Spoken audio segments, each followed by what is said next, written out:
And you're live. We are back at House Education on Tuesday, March 25th, 2025, continuing discussing parts of our strike all amendment to H 454. We are returning to the topic of class size minimums with some potential changes in language that may meet some of our concerns, as well as adding some concerns that we hadn't thought of. So we'll have legislative council walk through it. The language is on the website. This is a version for draft 3.1. Did it work? No. Because sometimes this doesn't. It doesn't work. Is that the only option? I'm gonna try plugging it in a second time. I Someone can here didn't have unplug mine now if that other one will work. You just grab the No. wires underneath. No, it. I can- This one is working. We're live, Mine- so Wait a minute, let me try we one need more to time. vamp, I guess. That works? Someone tell Dad. Wow. What was working? So- Not working. So we are going to have our committee assistant get us a new one.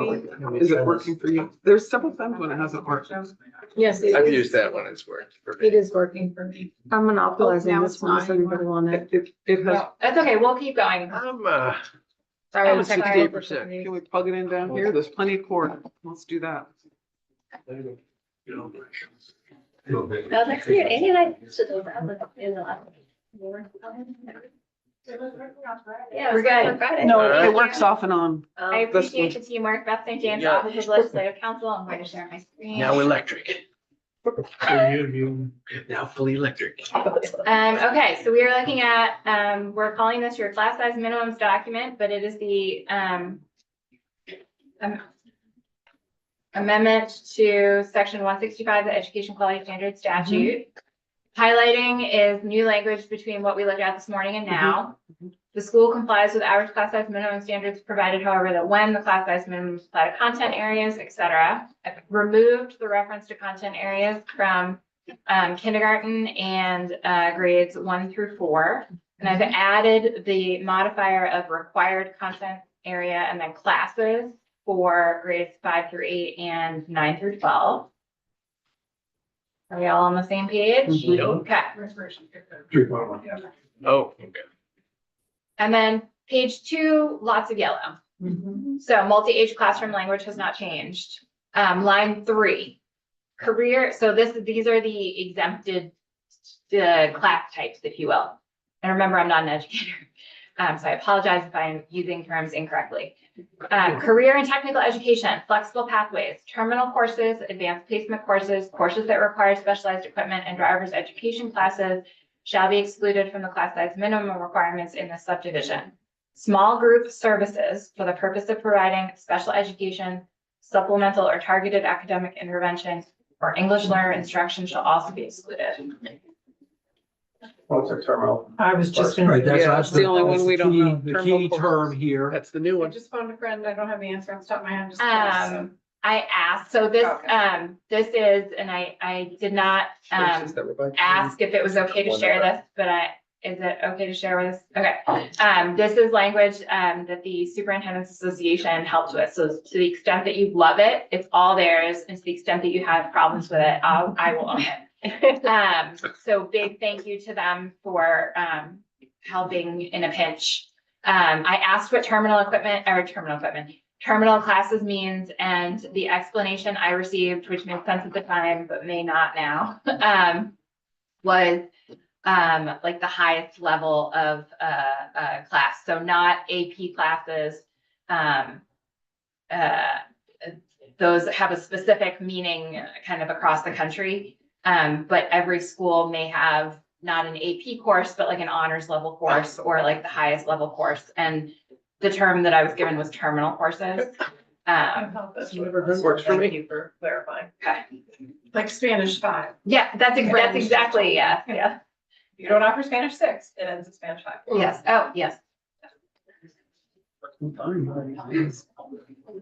Oh, good. So the specialized courses that don't fall under the advanced placement rubric. Yep. And then also suggested by the Superintendent's Association is class sizes, the language on line 9 here, class sizes shall not exceed the maximum occupancy limits established by local Fire and state codes. fire codes, including egress and safety requirements. That just makes And I'm sense. just gonna offer a clarification here, when we say Superintendent's Association, the speed at which we are working obviously does not allow them to take it to their whole board for a vote and go through formal processes. This is their, director with the policy background. Yep. Helping, talking to folks in the field, but this isn't through all the formal channels that the testimony we've gotten previously is, and we're now in Yes. legislative time work. Thank you. Also, new language, in the waiver section, again, recommended through that same process that Rep. Brady just, outlined. If a school board determines that it operates a school that is unable to comply with class size minimum standards due to geographic isolation, the recommendation here is to add the highlighted language. Or a school has developed an implementation plan to meet the standards contained in this subdivision that may include consolidation or merger. I think the implication there is that's gonna take a while. Yes. The school board may ask the state board to grant a waiver. I think without this language, the state board could grant the waiver. Yeah. But this, so I think this is fine. Within line with what you've been talking about. So I'm gonna bring up a potential problem that is unique to my district, and then I'm going to tell you my feelings about it with this language. So we don't do AP classes at Middlebury Union High School, we do IB classes. I mean, internet's backboard. I feel comfortable that we have a process in here that allows them to make that case rather than Directly stating. having to state it in here. I'm comfortable with the fact that if there's an issue, they can work it out with the state board and the AOE. Well, I would say along those lines, even like pre-calculus, which is not required content area classes, but also doesn't fit in. I mean, I guess you could throw it in under flexible pathways. You can, in terminal, But like- I think. It's not terminal because there's more classes I'm beyond just thinking pre. for a kid though, like if they get that high, like and they've already fulfilled the requirements. Yeah. I just think because we were so prescriptive on line 22 on page 1 with required content area classes, Right. that everything else falls someplace else, Yeah. including the IB, I think, Yeah. as more schools can consider that. I really just want to Approach. plug in our IB rural school Nice. system. I was Humble gonna brag. ask maybe or suggest that like advanced placement courses isn't really defined as sort of a legal term of art, like maybe IB Right. is advanced placement, like it's kind of a. Broad. Like a AP plain- is I mean, probably should be in uppercase letters on all of them, but it is With a a little R. thing. No, I know it is, but I'm saying in our bill, we might not be using it with like the, Doesn't have uppercase. yeah, We're speaking I don't generally of know. it. That's maybe, No, we're speaking generally. maybe Beth has a different. opinion. Although, yeah. I think my response would be that AP classes are so widespread. I think it's okay to single them out. Yeah. Right, no, I was suggesting it's broad enough to cover both like what we Right. all know is I know what AP you're saying. and IB and whatever. Because it's other. lowercase. So- Yeah. Or there, you could say, or there were equivalents. but Well, there you that's go. up Well, that there. would be fine too, yes. I would rather allow a school to make that case to the state board, that, hey, these are just like AP classes. And the state would already know that. Shall we move on? Yes. All right. Yeah, everybody okay moving on? Moving on. Waiver language.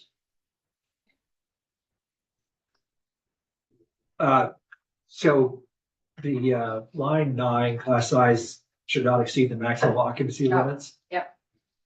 I like having it in there, which one I really even need to say, because you shouldn't do it anyway. Right.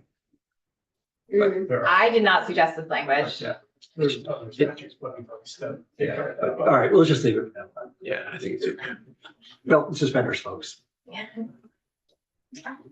So waiver language, are you okay with this addition?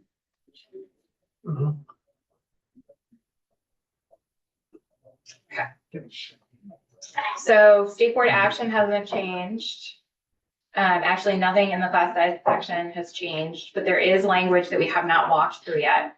So this is, I'm scrolling through current law of the process to go before the state board and the options. And then what happens if you don't meet it, and then I've left in there district quality standards, just so it's there. So that was the whole standalone section. New section, piece of session law. So failure to comply with education quality standards, state board action. I cobbled this language together from various different conversations. So I honestly don't know if this meets your goals or intent here. So please, now is the time. Notwithstanding 16 DSA section 165 subdivisions B, 4, and 5, which is the language we just walked through. The state board options, if you fail to meet education quality standards of closing a school or merging school districts. So notwithstanding those options and any other provision of law to the contrary, the state board is prohibited from ordering school district consolidation or school consolidation if a school fails to comply with class size minimum education quality standards, and the resulting consolidation would result in school construction costs until the General Assembly establishes new school district boundaries and takes further action regarding the consequences for failure to meet education quality standards. So this is to say that if you, that the state board couldn't say, school A, you're not meeting your class size minimums, we hereby order you to merge with school B. But it's very clear that you can't do that without adding an addition of a couple of classrooms or whatever onto school B. But they can't do that because we don't have a school construction aid program in place. Well, that's not what it says. No, though. and that's not the only reason It either. doesn't say because there's no school construction. It says you need new school district boundaries. So Go ahead, Emily. I am going to, because Beth had added up above that one section there under waivers, which I'd never seen before, and this is interesting to me, and I started thinking about it. I'm the one who's been pounding on the school construction thing. I don't want districts who can't meet the class size minimum to be the only way they can meet the class size minimum is to merge two or more schools, but the only way to merge is to add on. Okay, so that would cost taxpayers dollars to add on with a bond, essentially, probably. So especially without knowing what the district lines are going to be. So that was the goal. I'm wondering if that little piece around school construction would fit in here under, because it's really about school Gotcha. construction. Whether it would fit up. In the waiver section. I'm looking under the waiver, it's on page 2, line 12 was where it starts. I'm just wondering whether, because, you're gonna have a plan. I'm sure it works, but I'm just wondering whether. I guess I don't understand. The language down below is a prohibition on the state board. And this is, what does the school district have to show to get the waiver? Where does the school construction concept fit into the waiver concept? Help me.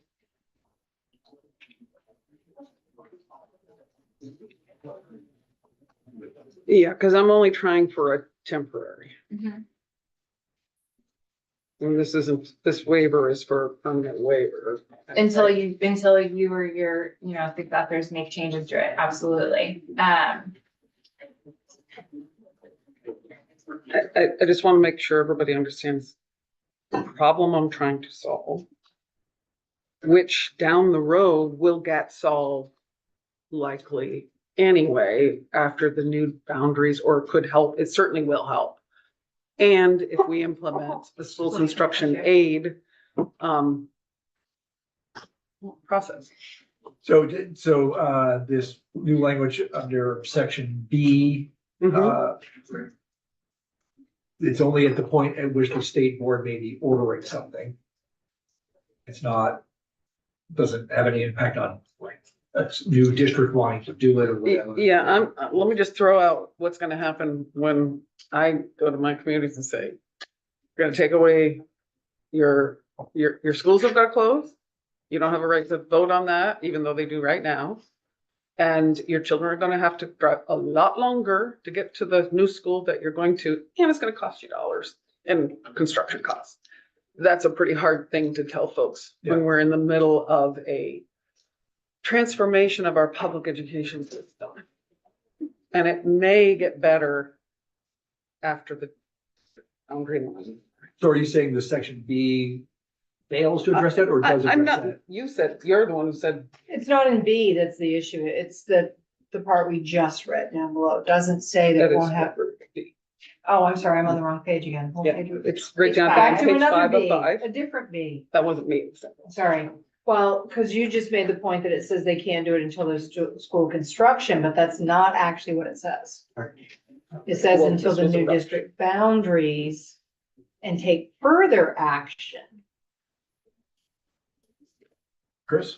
I totally get what you're trying to say. Thank you. I'm like, I know it's but I complicated. have a little bit of a hard time with this concept because say you have two schools that are relatively close by and one of them probably is, the building's probably at a point where it shouldn't be, you know, it probably should be, it's ended its useful life. And they come up with a plan though for school construction.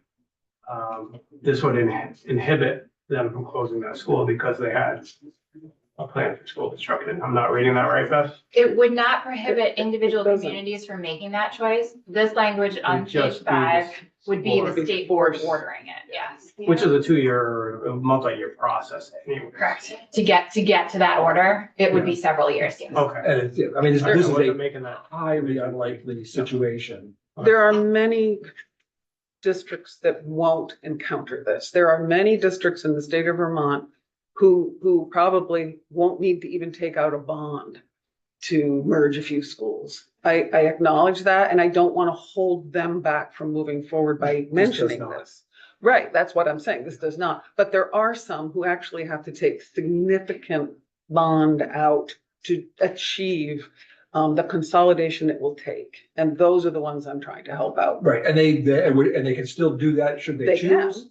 But this just says that the state board can't force them if it requires.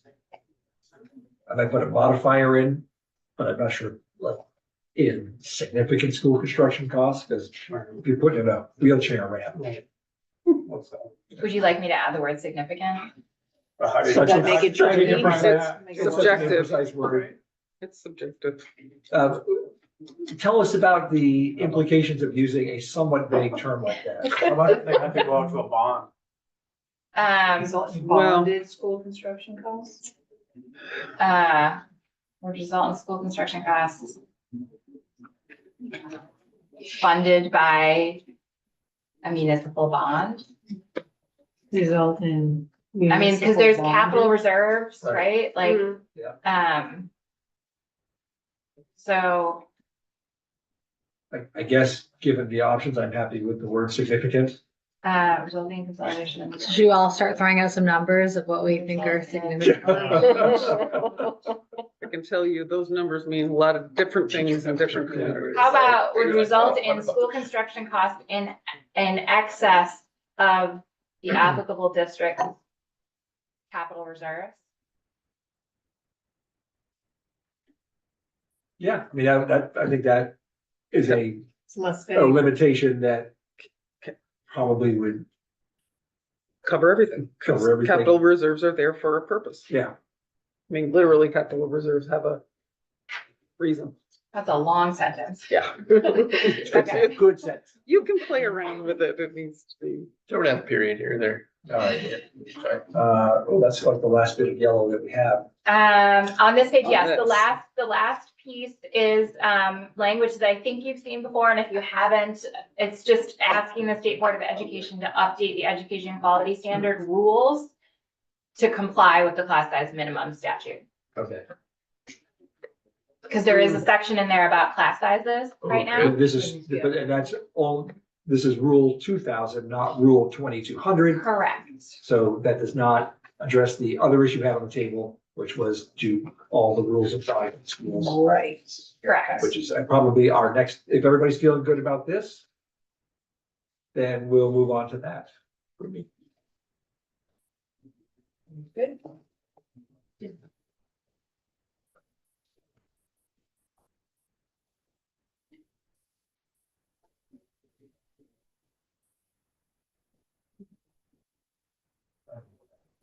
Somehow forgotten how. What are we my moving? iPad. What do we do? Okay. We are gonna be looking, oh, how does Annie set? Thank- The section 828 amendment, draft 1.1. Section Thank you. 828.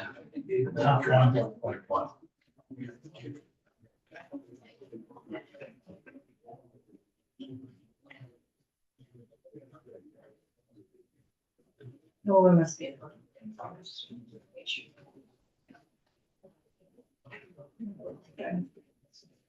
I'm gonna just, before we talk about, Do you want me to stop sharing my screen? yeah, just, well, no, that's fine. Let's just talk about this in the context of class size minimums for the moment.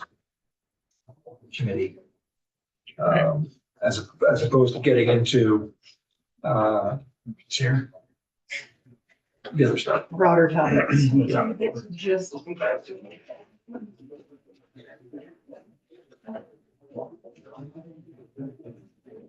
Okay, So one thing I just will say, everybody will see, on page 1, line 19, where it talks about a therapeutic Mhm. approved independent school. And then you go down to page 2, line 5. This is, like attempt number 5 or 6 to get in the statute a definition of therapeutic schools, because right now, every therapeutic school, there's no term in statute for therapeutic school. So we're always having to say approved independent schools eligible to receive public tuition, that aren't the therapeutic schools. So this is just to separate the two. yes, the state board rules do define therapeutic schools, and, I believe this definition matches the state board rule definition, and if it doesn't, I will ensure that it does. If anybody have any questions on that, it's really just a technical change to help us better define what we're talking about. Therapeutic.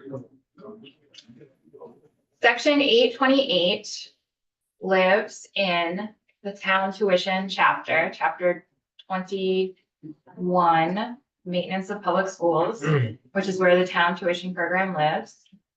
And this is the section, it was previously, let me show you.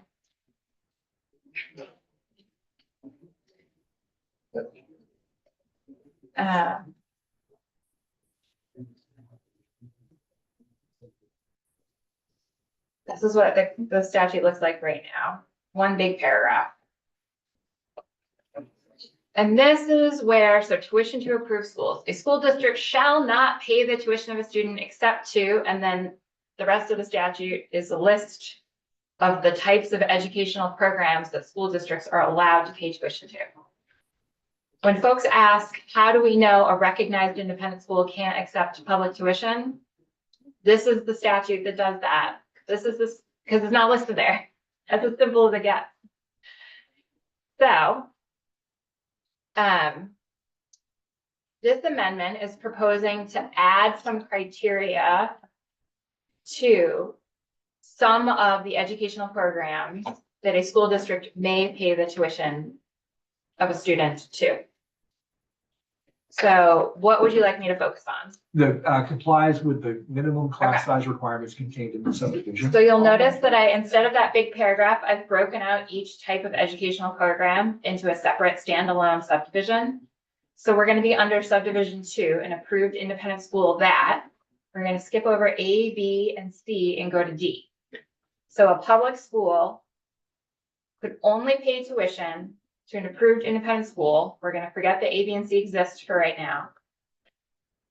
That complies with minimum class size requirements in subdivision 165A-B9 of Title 16.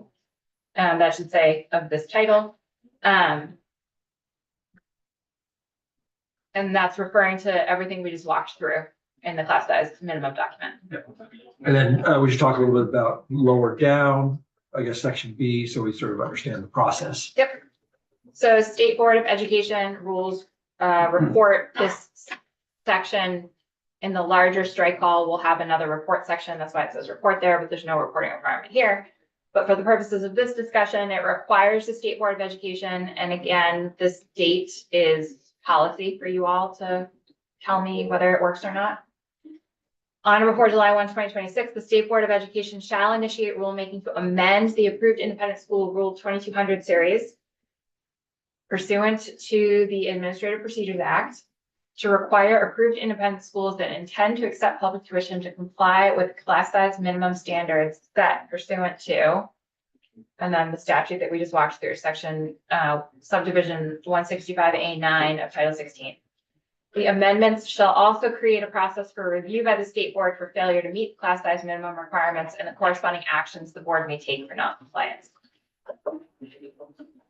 So with public schools, the State Board of Education has a lot of oversight and a lot of options, right? They could order the secretary to continue to provide technical assistance.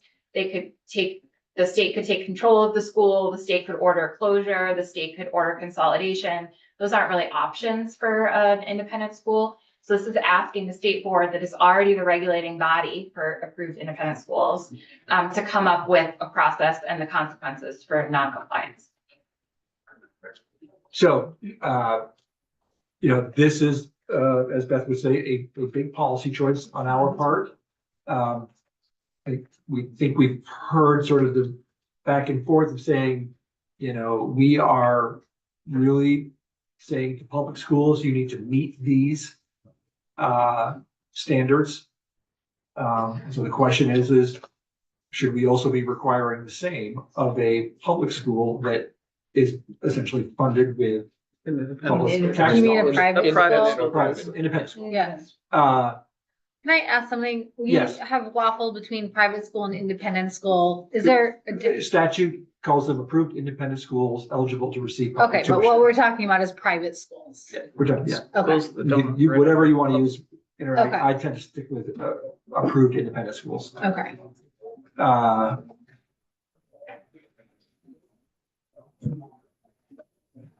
Who would like to weigh in? I have found myself, honestly, feeling very much like we are asking a lot of our public schools in this.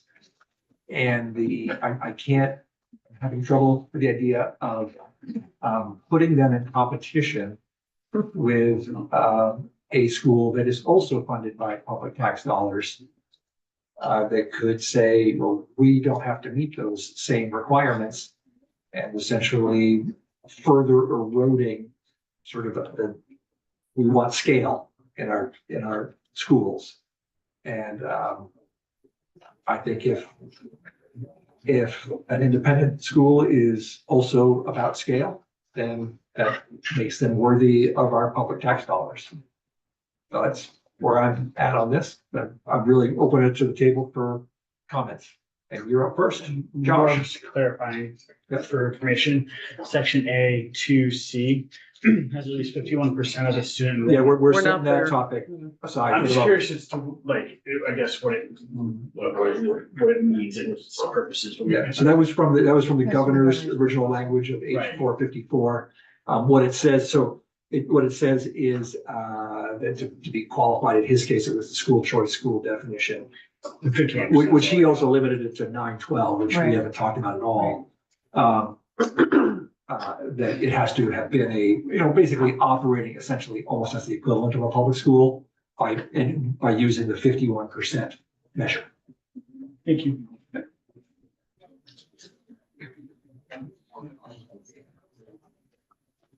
Obviously, I've been here for 9 years.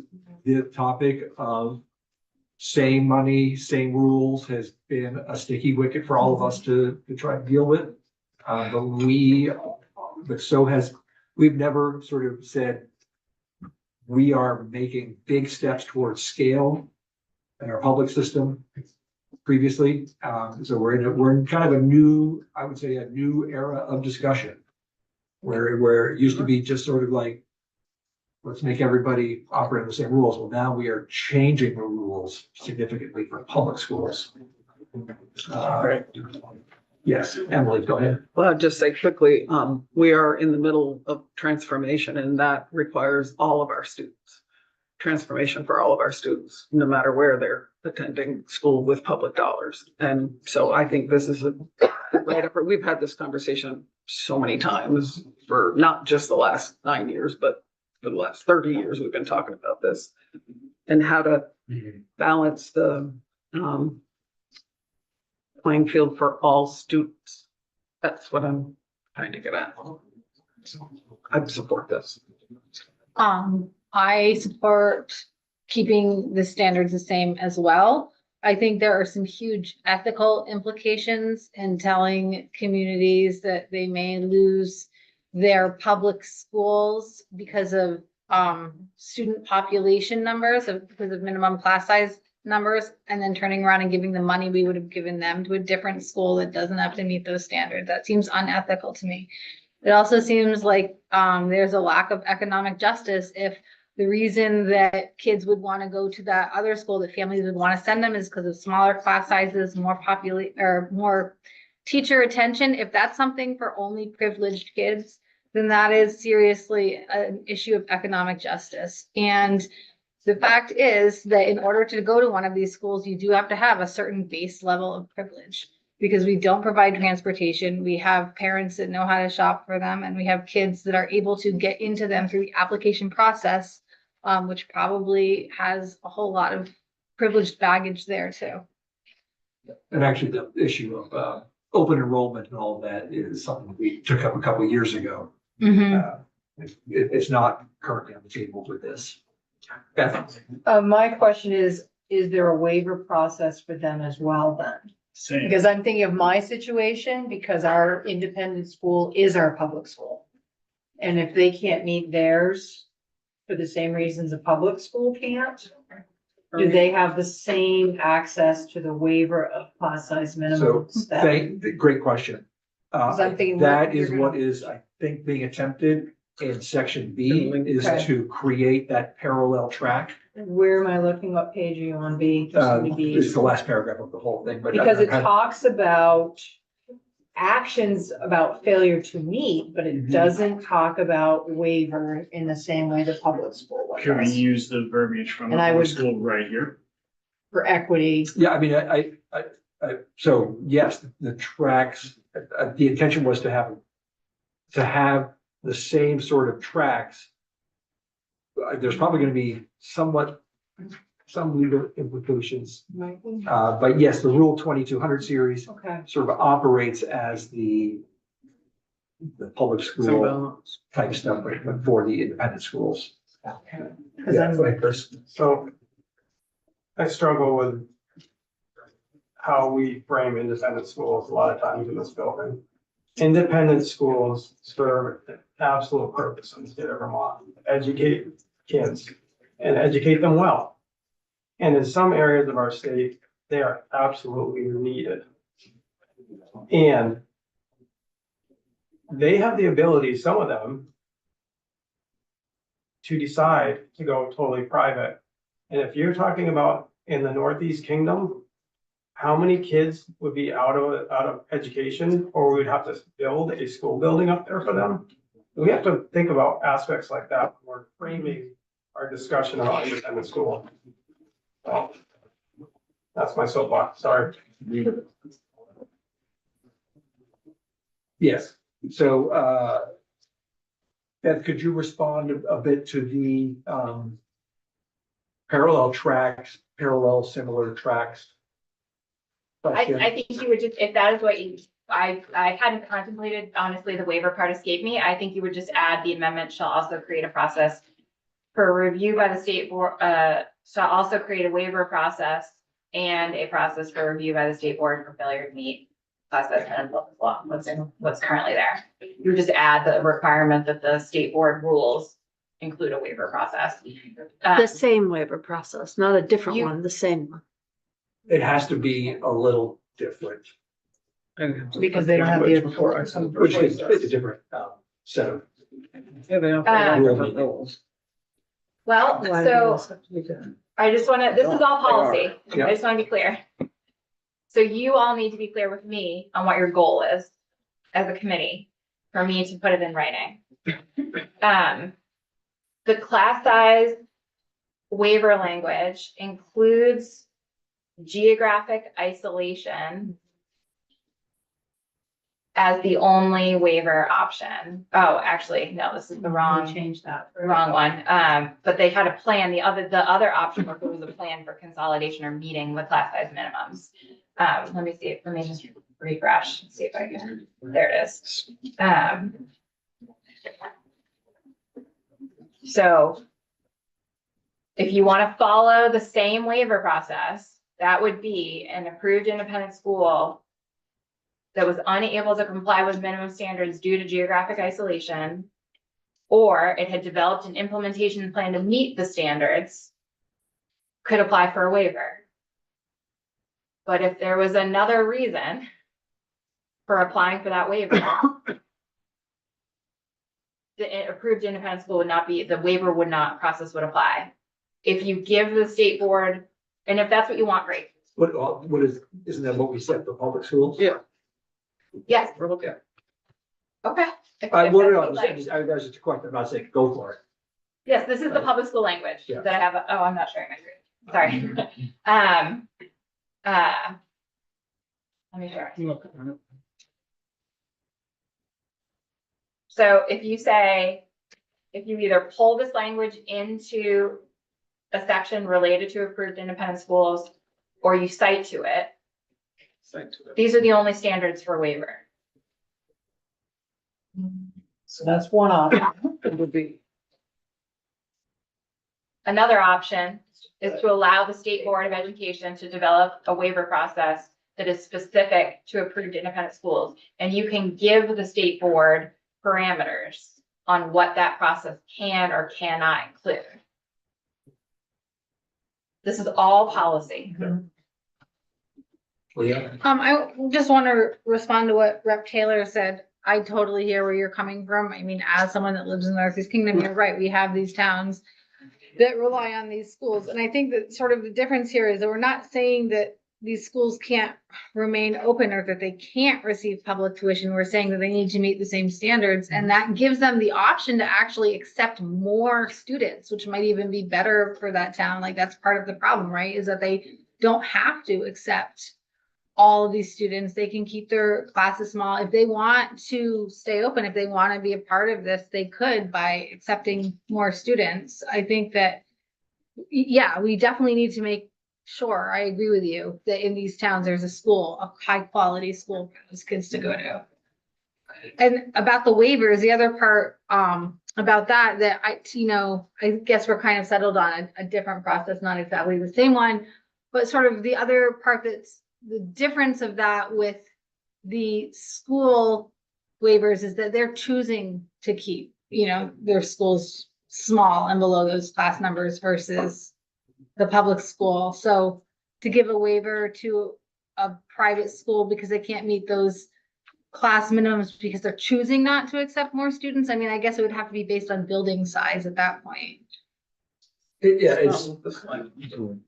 But that's assuming intent by the school, right? We're not even there yet. You can't assume what their intent is because you don't know that they're purposely doing that. I would just say that we always have to bear in mind that, an independent school that, is eligible to receive public tuition is creating a sort of business plan that is based on receiving taxpayer dollars. I would just say as a business person, that's probably not the best to do that and not expect there to be some strings attached with public dollars is not a good business plan. Again, I'm thinking in my own district situation that they're gonna struggle to meet the minimums as much as any other school in my area that was a public school, just because of the population.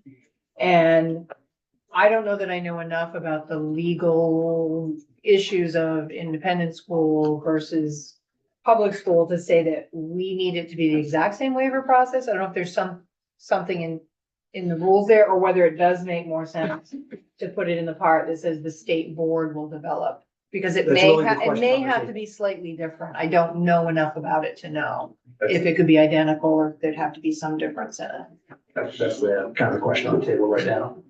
Kate? And Emily? We are the General Assembly, so I think if we want the rules to be the same, then we make the rules the same. We're just trying to get clear as to what we want. Emily? I'm comfortable with the waiver language in here as it is without going to the state. And I think the issues we have with sort of those approved independent schools that, you know, are serving a population where there may not be much of the way of an alternative, especially for a public school. You know, geographic isolation will always be, There, certainly something important. Yeah, Josh? Along what you were just saying, just thinking about our time here so far this year, would it make sense to bring the independent schools in to just have a quick testimony? Because I think that could lend to, you know, from their mouths to us, what you're describing in the rural communities. I mean, I know we haven't seen anything from them. I think they would probably come right in to talk to us from out here. They have not requested a testifying committee. Can we request that they'd like to come in and quickly? We can.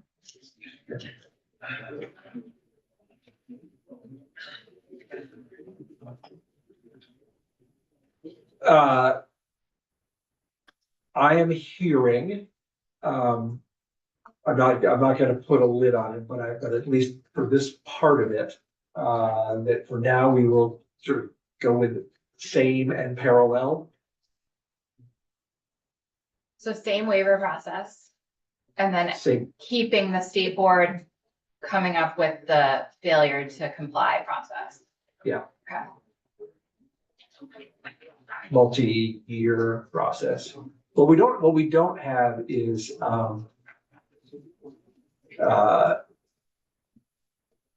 the AOE, I don't think has the right to step in as they do. Public. No, they. That's why the suggestion here is the host of options available for a public school. Share my screen again. Right, it's a long process that includes assistance from the Right. Secretary So of the Education. agency could certainly provide technical assistance to to an approved independent school, and I believe they actually do for a lot of the approval process. Right. Supervisor union boundaries is not applicable to approved independent schools. The secretary could not assume administrative control over an approved independent school. The secretary could not close an approved independent school, and consolidating school districts is not an applicable process. So by saying state board, figure out the corresponding process for what happens when a approved independent school fails to meet the class size minimum requirements, you're asking the state board to, you're asking the state board to come up with a concept that is specific to approved independent schools. But let's just look at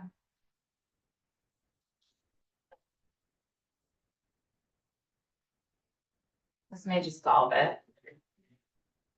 So this is the approved independent school statute. Everything under subdivision B is what applies to approved independent schools. And C is recognized independent schools. And, let's see.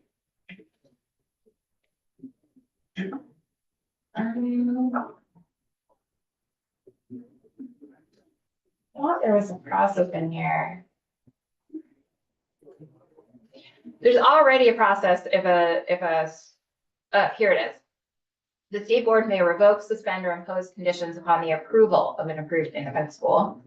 After having provided an opportunity for a hearing, for substantial failure to comply with the minimum course of study, for failure to demonstrate that the school has resources required to meet its stated objectives, for failure to comply with statutory requirements, which by amending section 828 and requiring them to follow class size minimums is a statutory requirement or the board's rules.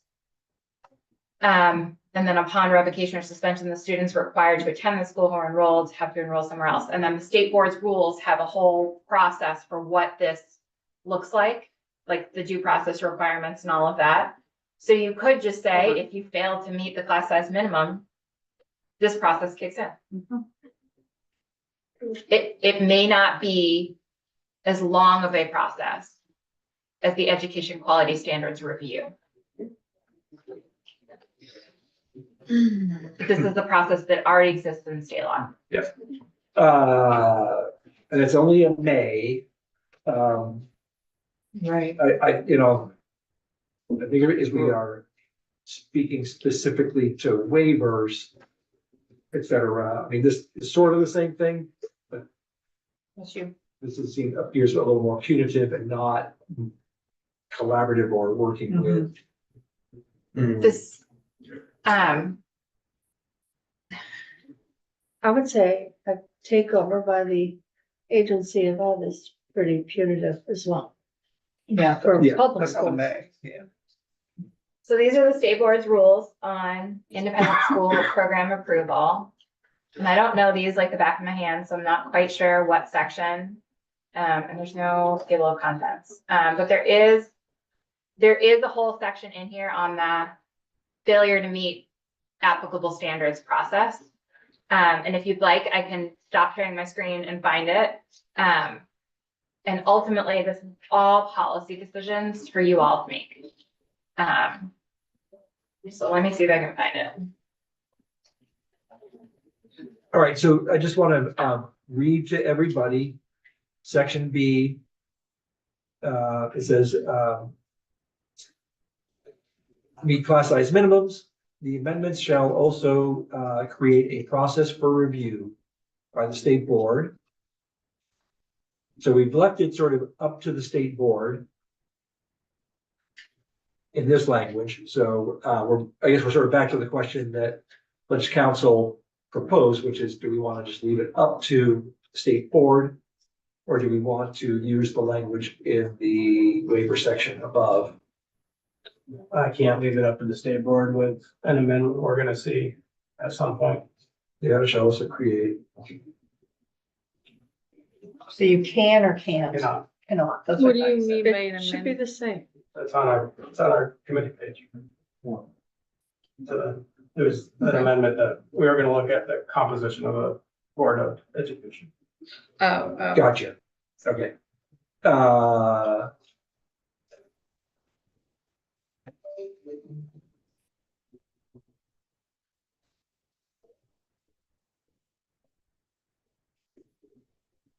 So we've got to use some clarification on some parts and other parts that sort of tie together. What do you mean? Well, if we make no changes in the state board, you might have a different opinion of this. If we make changes, Possibly different opinion of this. yeah. Go ahead, Randy. I don't have a good answer here. I appreciate support, I guess, articulating the way Leanne has described it, but they applying the standard the same in terms of class size minimums. I will say I'm endlessly frustrated at how cumbersome it is to operate dual systems and the education policy. Often we get hung up on these questions and we can't, you name it, on so many, everything I've worked on since we got here. And we have to figure out how to do it in two different ways. And we're a very small state. Everything's expensive. We're trying to bend the cost curve. We're trying to move to efficiency. We're trying to get to scale. And we just keep saying, but we need to do things totally different in two different systems. That is duplicative and expensive. That is setting aside strong feelings about just the actual implications on the kids who have the least opportunities in our school. So I'm not going there in terms of the bigger changing the system so that we don't operate parallels, but to me, this seems sort of a bare minimum in this moment. Right, because we haven't even talked about open enrollment, licensed teachers, all of the. Not going on any of that. Yeah, we're not going to, it's just about applying the same rules with the class size minimums. Well, and we definitely the same equitable waiver system. Yeah. For that.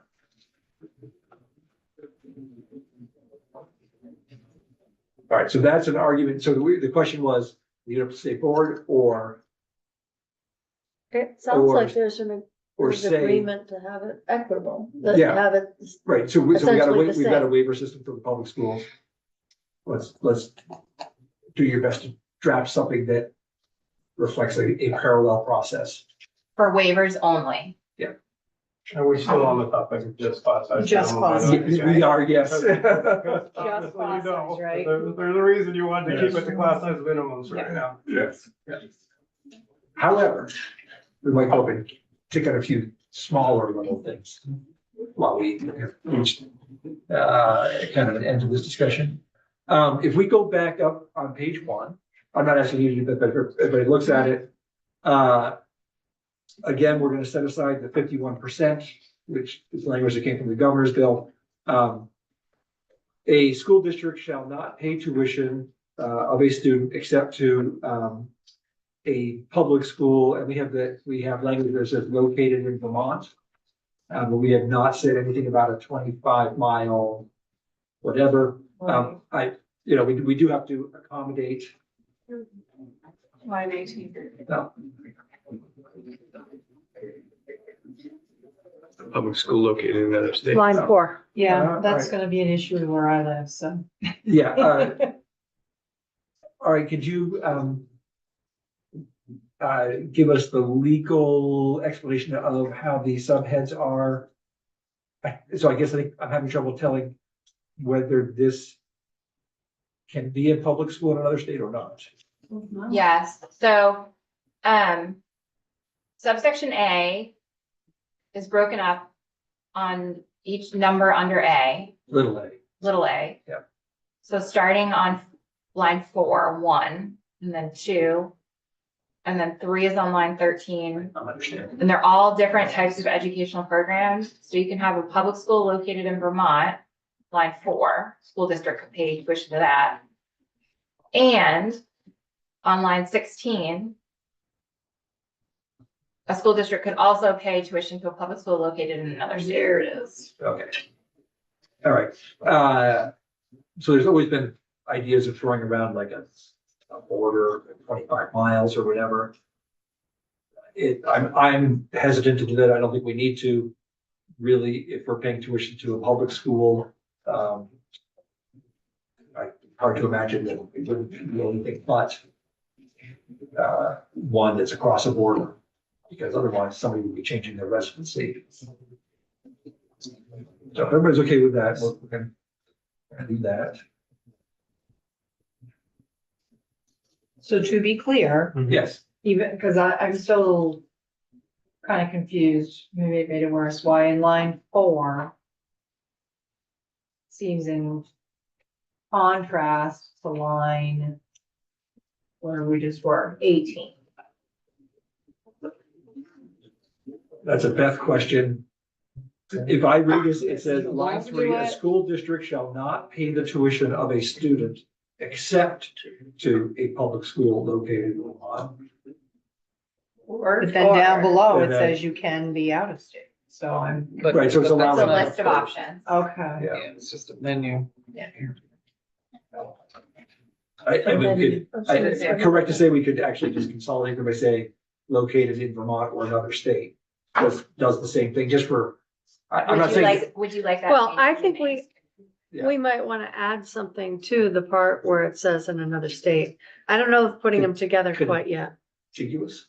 I'm gonna say border. Well, I would say if a public school doesn't exist within your district or something like that. Well, it exists, but. But then you might have distance. a 2-hour drive to that school, no other options, not because we pigeonholed ourselves up. Did they call it like That's why we reciprocity were or trying to something? work Is with- that border state with reciprocity? So I'm gonna follow that thought up because I get what you're saying.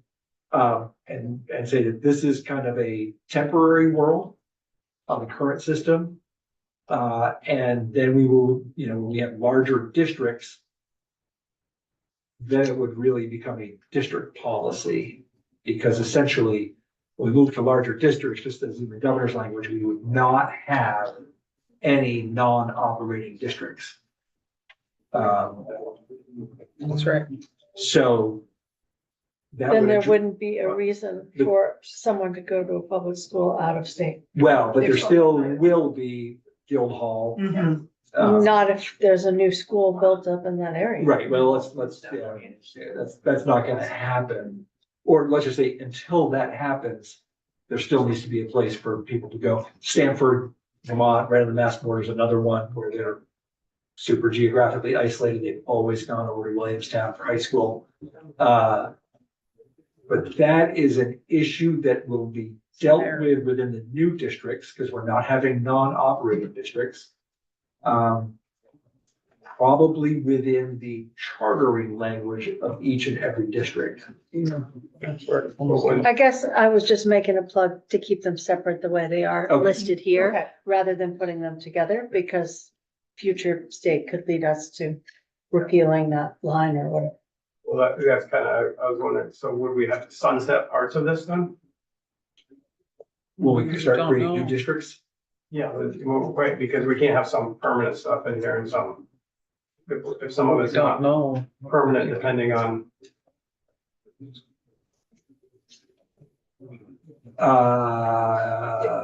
Go ahead. Isn't that part of the challenge of creating new districts? I mean, like sort of back to our existential dilemma of like the last few weeks, which is we'll just draw the maps, but actually just drawing the maps means we have to figure out every single bit of minutia of all of this, not even dealing with the election side. of things. Exactly. So in essence, if you have kind of a clean slate of districts, everything have has to to be, either recreate. you can just take the old and say, well, now we're gonna apply that to the new system, but that will have to happen in basically every instance of rule in every part of our system. Nothing will automatically, I don't know, I'm genuinely, I'm saying, I mean, I should ask it as a question. I'm asking. Doesn't, isn't going to force us to decide that? Yes. Yes. Or say, yes, we will just take from the old system, but if there's no automatic, we Right. create a new district, that any of any of this still This has been, sort of exists. one of my concerns with, the governor's proposal is that, you create these new districts and it says, and there will be no non-operating districts. And the secretary has said right there, but of course we know that parts of Vermont, we're gonna have to make exceptions. Well, we don't have that's absolutely true. We do have to make exceptions. The question is, in the new world of new districts, how do we do that? And I think that's where we get into a discussion for next session Yeah. about the charters for each district. Where we can say, no, we're building schools and everything's gonna be public. Or we can say in District A, the school district board can make whatever, allowances for the need to, utilize an independent school or a public school out of state in order to meet the educational needs of their kids. Did that answer your question at all in any way? It might have. Well, I'm still We're off on a I'm not tangent. shoring all this up in my brain, because if we're doing this and then all of a sudden when district lines get redrawn again, they're gonna be able to do whatever they want. It doesn't make any sense to me. Well, we are, yes, so why do this if we're just gonna redo it? Well, if we do this, then, I guess why do this if it's apparently, from what I'm hearing, not gonna mean anything when there's new districts, but it's gonna be in state statute, so it's gonna have to mean something. And, I'm trying to shore it up in my brain. Yeah. Thanks. Kind of scrambling mine up here too. I think we need to we're building for two systems. The one we're in and the one we want to get to. The one we're in may exist longer than we hope. So I think we need to be aware of that. If sort of new districts and new configuration, all that is operationalized in 2029, ways to go. We also, the journey of our bill, if we put something out there and the governor vetoes it, we all gotta come back together again. Who knows how? I think we need to build for both systems, frankly, as a contingency. I was just Yeah. gonna add that, I mean, depending on how this work all moves forward over the next, X number of years, I mean, I think Beth would probably tell us that, Title 16 would look radically different at the end of it. I mean, we're talking about eliminating sort of huge chunks of our current framework and potentially building it again from the ground up, so. I also sort of like the concept of taking incremental steps toward that new reality so that everybody starts becoming comfortable with them. That's transformation. So you don't get to stop sign it. I mean, if we kept bewitched, like stop time, create the whole new world and then we start. The kids still have to go to school. They still, like everything, you have to budget a year in advance. Bills have to be paid, and that's the hard part of, we don't get to start over. We have to start. I hear that, and I'm also hearing my constituents who have to worry about paying higher property tax bills every single year, and this is what, one of my biggest fears was not getting the districts done, because I think what to Chris's point, or Representative Taylor's point, is get it all done, and these things will work themselves out in the new districts. These are decisions. I'm not confident we're gonna be ready to make these decisions next session. So. Just changing class size alone. I'm not talking just class size, I'm talking just everything. I think the point Representative Taylor was talking about was if we start picking here, it's like a ripple effect that we need to do everything at once and I hear you that there was holes in it, and that's why I wish that we would have been able to just go section by section and there was like a blueprint on there, but I digress, and yeah, that's just some of my frustrations. And I feel like we're not ready for. Well, to me, it kind of shows that those holes that need to be filled in are significant. And all of these same questions are gonna be part of it. And again,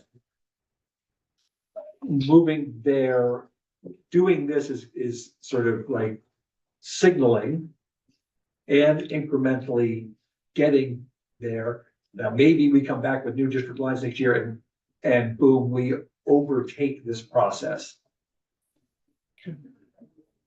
Yeah. I think the work that we're doing, again, is being responsive to what we heard from voters around reducing property taxes. When we talk about minimum class sizes, we know what that means. It means fewer teachers employed. So there's going to be some cost savings, if you would, that's going to help reduce property taxes just in the work that we have before us. So I think as we think about transformation and creating a vision and a mission for what we want public education to look like in Vermont, we're going to have to take small steps. This is a small step. And to your point, we can change this same step that we're making this year, next year, if need be. Chris? I'm gonna choose my words wisely. What we're looking at right now has very little to do with the public school transformation. This whole part of the section is about independent schools. And I find that it's slightly opportunistic, is my opinion, that we are taking this opportunity to try to do this to the independent schools instead of focusing on the transformation of public education in Vermont. Public, yes, public education is everywhere that our dollars go, and so if we're here only to talk about and to sort of fence off some part and say that that's separate and different, I can't. Great. I thought we were talking about transformation of, and to be fair, property taxes pay for all of this, independent schools receiving public tuition included, so if that is the challenge, then that is why we are tied in knots. That's why this moment is tense, because it's all of it. And can I just back up for one second? Yeah. And I'm not saying that we should not be holding some of these schools to the same standards as that. I can kind of go along that path as well, but I'm just, the other parts of it is a little frustrating to me. Would you want to be more specific? Just the cherry picking parts that we're gonna talk about at some point. Oh, all right. And it's just, if we're gonna strictly talk about class size minimum, it'll be much easier for me to get on board with things than when we start cherry picking other sections of 454 that we haven't read one page in this committee, but we're gonna start taking parts of it to put in that we feel are gonna move us in a certain direction that some of us are looking to. Yeah, so I would just say, you know, when we talk about controlling educational costs, secretary, everybody uses the word scale. And, I think scale is it as in, my tax dollars are going to be more responsibly used as we achieve scale. And I think that when we get to class size minimums, I think scale should be as applicable to one as the other. We had gotten into talking about, how we ended up where we are. We were talking about borders, state borders, Yeah. and, making allowances for public schools to go over the border. I'm not sure how we, move, I mean, we certainly had to keep doing that. Yeah. Well, I'm at the gibberish phase. So we're back at the borders in Vermont now. So there's no exceptions in this, there's exceptions to go out of state. But we haven't To a decided, public school. the public school. Yeah. But we haven't decided any perimeters on that. If it's a contiguous state, That's right. if there's a mileage. That's right. Says It just says. in another state. Yeah. And I, in a State that borders Vermont. we can say Yeah. contiguous state. I don't think anybody's gonna argue with that. We tried it a number of times. And it hasn't gone anywhere, but mostly through just lack of action. We've done 25-mile ones too We've before. done We 25. literally have. I, They didn't pass, but I was gonna say, did those not pass? we I did hate- I it hate during the taking Act 46 mileage. process. say, I agree with you, because what if it's 26 months? It's closer than the public school month. So I'm happy with what you said. That's, don't put a specific mile on it. And really, anybody going further than that, like divorced parents and one lives in a choice, there's residency stuff would get so complicated that. Sibling stuff has also been proposed, you know, like children outside, when we were contemplating, and it wasn't a miscellaneous ed bill, we were contemplating the 25-mile. And I don't remember whether you were on the committee then or not, Peter, but we also said that any siblings in the family would be able to continue to go to the school that their siblings went to, even if it wasn't within that 25 miles, until they don't have any more siblings, you know, until they graduate. So there've been all kinds of proposals. in the So past. what you are bringing up is actually something we probably would need to talk about, and that was grandfather. That's how it was. We don't usually use them. You know, so if we were to implement something like this, all of a sudden, those students who might be, you know, a freshman at Deerfield, this would eliminate that as an option. Here, I'm not quite sure. I may just let that float there for a while. So, and I know that this is gonna come up because it came up last year when we started talking about this, the school in Canada. I was gonna ask the same That serves, thing, but is that a public school? No, so that will be a topic that comes up, and I don't know if we wanna discuss any of that right now, or wait until it comes. Well, the governors all say Stay right in no Vermont. independent schools outside of Vermont. I believe from diving into this a couple of years ago. Yeah. School in question in Canada, it costs significantly more than what the public tuition piece would be. You know, that's sort of the coupon the state of Vermont is giving that family for going to the school. They're still paying significantly more. It's not as if it's just covering all of it. And so it's, you know, there's a choice being made there. And I also wonder in our current geopolitical world, it will even be, you know, Derby Line Library now is only open on one Yeah. side, right? Like, so are we in a place where we want to be dealing with schools outside of our borders? Times we live in, but, unless somebody comes to us otherwise from past history of delving into this, it was quite clear that the one school in question and a couple of students involved, it cost significantly above what a tuition allowance would be, so. My issue with the Canada one has always been that we require all schools wanting to accept public dollars to accept a special education placement in that district. It's always concerned me is if that were to happen, like, let's say a sibling who's on an IEP wants to join another sibling there, and the LEA thinks that's the best placement for that sibling. How do you do the required work that's involved when you got a border and a very tenuous border situation in order to meet those obligations? That's always been my personal issue with that. But anyway, we've only been talking about public schools out of state, right?